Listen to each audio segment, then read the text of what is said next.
This is David de Rothschild, star of the new show on Sundance Channel called Ecotrip: The Real Cost of Living. He is the seed of the infamous Rothschild family, which together is reportedly worth over $500 trillion. This is over half of the world's wealth. Does this sound like a guy who should be an expert on the real cost of living? Could he ever really relate to the average person? He has also authored the book, The Global Warming Survival Guide, in which he gives us tips for conservation, like switching to internet banking. Of course, his family is in the banking business, so promoting a cashless society would certainly favor those who control the money, our Federal Reserve System, which is a corporation posing as a government agency. And they have been given the right to print money with no congressional oversight. Let's take a closer look at the Rothschild family, the family that runs our monetary system. David de Rothschild comes from a family that has been interbreeding between cousins for at least 3 generations, as a requirement for inheritance and to keep the money centralized in the family name. David's great-great-great-grandfather, Nathan Rothschild, was an immigrant from Germany who bankrupted the Bank of England when he tricked British citizens into liquidating their assets due to false reports that Napoleon had won the Battle of Waterloo. After World War I, agents for the Rothschilds drafted the idea for the League of Nations, which later morphed into the United Nations. The same United Nations that is trying to replace all European nations' constitutions with their own EU charter, with a global government and a global currency to gain more power over the world. Though now retired, David's father, Evelyn de Rothschild, was the head of N.M. Rothschild. Twice a day, he was responsible for setting the price of gold for the world on the London bullion market. This, of course, was a direct conflict of interest, with his being the director of De Beers Mining, Anglo-American Mining, and Trillium Mining companies, which traded in the gold market he was setting the price for. Remember this when David's show about the making of a gold ring airs. I'm sure that his family's mining interests won't be mentioned at all. Evelyn de Rothschild was also notable for assisting Margaret Thatcher in privatizing or selling off public utilities like British Petroleum and UK Water and Sewage to corporations or private individuals. It is important to note that the Rothschild family also owns Reuters news agency, which in turn owns the Associated Press. We now invite you to think critically about the global warming issue, separating the facts from the hype, and do pay attention to who's supplying the facts. The polar ice caps on Mars and the moons of Saturn and Jupiter are melting. Now, logic should tell you that this is not caused by the actions of humans here on Earth. I'm sure that you believe, like us, that human pollution is a huge problem, and that we can work together to get rid of the poisonous toxins like nitrogen oxide and sulfur dioxide that cause acid rain and smog. Companies will continue to make cheap, undependable, and disposable consumer goods which rely on non-renewable energy sources, as long as you, the consumer, continue to buy them. By focusing the guilt of global warming on you as an individual, the real culprits of toxic pollution and waste get off the hook while you're distracted with your own carbon footprint. This is a scam. Do not be fooled into paying a tax to make you feel better about polluting. You are smarter than that. We ask that you never forget that the real polluters are the corporations, and that they need to be held accountable for their actions.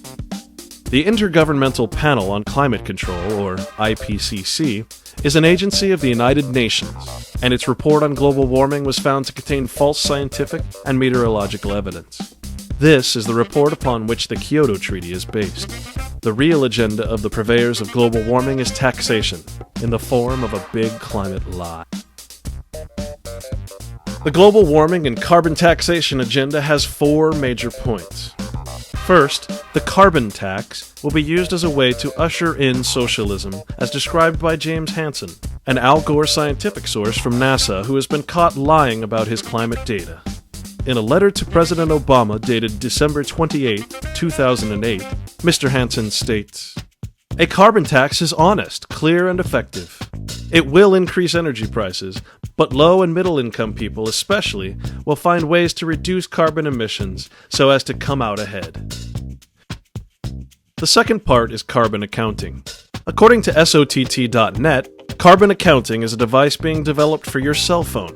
It can read a barcode on a product and will give you that item's carbon footprint value, which is defined as the amount of carbon emitted for its production, transport, use, and recycling. And this, presumably, will add an extra charge or tax to your... The third point in the global warming and carbon taxation agenda is a new fiat currency. Remember how David de Rothschild advocated online banking in his book? Now bear in mind that increases bankers' control over our real assets and can lead to a cashless society where the bankers would have total control over our economy and over your personal finances. In other words, if you do something they don't like, they can just shut off your life. Lastly, Agenda 21 is a United Nations ploy for land acquisition through eco-tyranny and the disallowing of private land ownership. On the United Nations website, it states, Agenda 21 is a plan of action to be taken globally, nationally, and locally by organizations of the United Nations systems, governments, and major groups in every area in which humanity impacts on the environment. Unfortunately for us, this is already taking place. Bill H.R. 146, called the Omnibus Public Land Management Act of 2009, passed both Congress and Senate and was signed by President Obama on March 30th, 2009.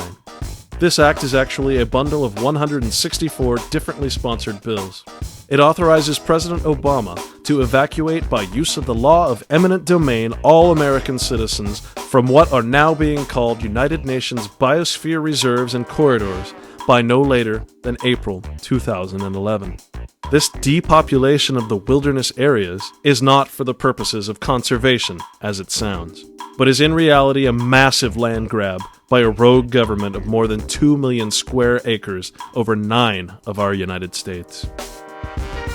The Kyoto Treaty is a set of rules and regulations based on the IPCC report mentioned earlier. It has been debunked by a group of 31,000 scientists worldwide who dispute that carbon is toxic or that it causes global warming. The petition project states, "We urge the United States government to reject the global warming agreement that was written in Kyoto, Japan in December 1997 and any other similar proposals.